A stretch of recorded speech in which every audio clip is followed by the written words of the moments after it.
Voilà, je disais donc que la plupart des dirigeants européens acceptent que les États-Unis mettent des armes nucléaires en Europe. C'est eux qui acceptent pas, c'est pas les États-Unis, effectivement, parce qu'ils leur imposent ça de façon rusée. Mais c'est. Parce que l'Europe craint quoi? Si l'Europe avait voulu avoir la paix avec la Russie, il y a longtemps qu'elle aurait été faite. Je rappelle encore que la Russie avait déjà donné, tendu la main plusieurs fois au temps de Gorbatchev, au début du régime de Poutine. La Russie avait tendu la main à l'Europe pour qu'il y ait la paix. Mais les Européens n'ont jamais voulu, sous la pression américaine, je suppose. Et, parce que les Américains, ils n'ont pas intérêt qu'il y ait la paix en Europe, parce que l'Union européenne a été créée pour fermer un bloc monolithique qui achète des armes américaines. Et dès qu'il y a quelqu'un qui dit quelque chose qui ne convient pas, il est critiqué. C'est le cas de Viktor Orban de la Hongrie. Chaque fois qu'il dit que non, il n'est pas d'accord sur quelque chose, on le traite de fasciste. C'est facile. C'est facile. Dès qu'on va contre l'Union européenne, on est tout taxé de fasciste ou menacé. Donc voilà.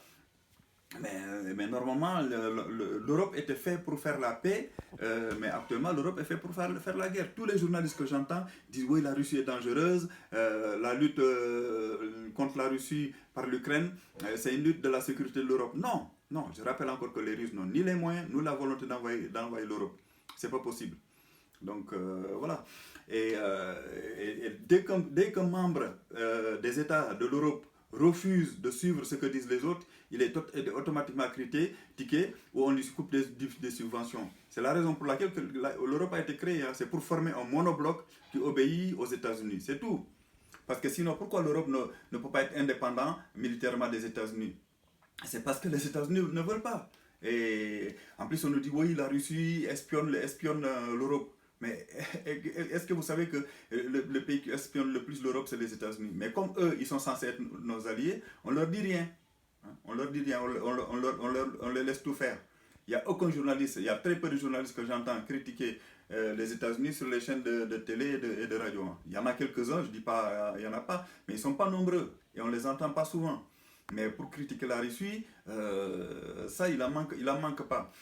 Notamment, je rappelle que la chaîne LCI est devenue, ça s'appelle, on pourrait même l'appeler Télé-Ukraine. Hein. Voilà. Donc, si l'Europe voulait faire la paix, il y a longtemps qu'elle aurait eu lieu. Il suffisait, comme j'ai toujours dit, de donner le Donbass à la Russie et d'arrêter de mettre toutes les armes nucléaires en Europe. C'est tout. C'est aussi simple que ça. Merci.